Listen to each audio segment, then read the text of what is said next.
My name is Jean Barton. Byron and Barton. Byron Barton is a disabled Vietnam veteran who was forcibly evicted from his family home in West Seattle after an illegal foreclosure in 2014.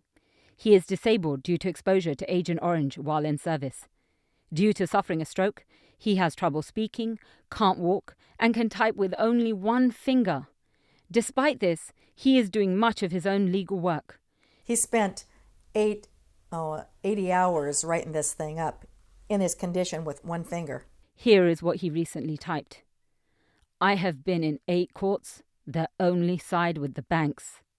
I am required to submit our complaint to the Washington State Attorney General before I can proceed with a lawsuit against Washington State Supreme Court.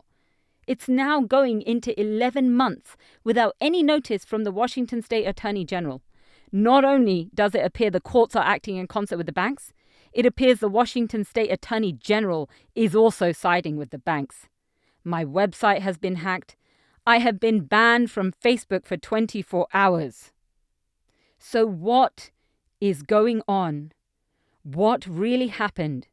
And why is Byron's voice being suppressed? Someone put me and I went alone. I found paperwork that had my signature on it that was forged, and that's what they gave us the loan based on. I had no idea that that's how that loan came about. I wanted to expose the bank You wanted to expose the banks. and all the fraud to do it. And then when we knew ultimately that they were going to come after us, SAFE said, do you want us to, help you surround your house, keep them from coming and taking you out, and make this fight public? Right. And that's when we said, yes, that's what we want to do. We want to make the fight public. We feel like Barton's home is our home. Mm-hmm. And we feel like he was treated unfairly. We feel like this family needs protection, need us to do a eviction blockade. Our blockades here are 24 hours because we don't know when the sheriff is coming. He's 24 hours. So you 24 hours guys a day. are there We in have the house. sentries. We have sentries posted. We have people on watch that are going to alert people. We have people that are going to be alerted anytime that the sheriff is going to come. They just force him to go to VA hospital, get into this emergency ambulance. Actually, they created this situation in order to steal his home. We were able to keep that ambulance from moving, at which point the sheriff's office left him on the side of the road. At that point, it became very clear the moral imperative had changed, and we decided that we needed to ensure his safety by putting him back in the place where he was the most safe, which was his own home.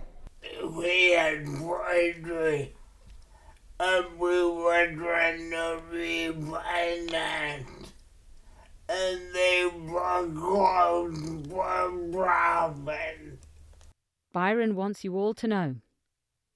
This illegal foreclosure cannot be allowed when the banks and courts violate the laws made by Congress, senators, and President.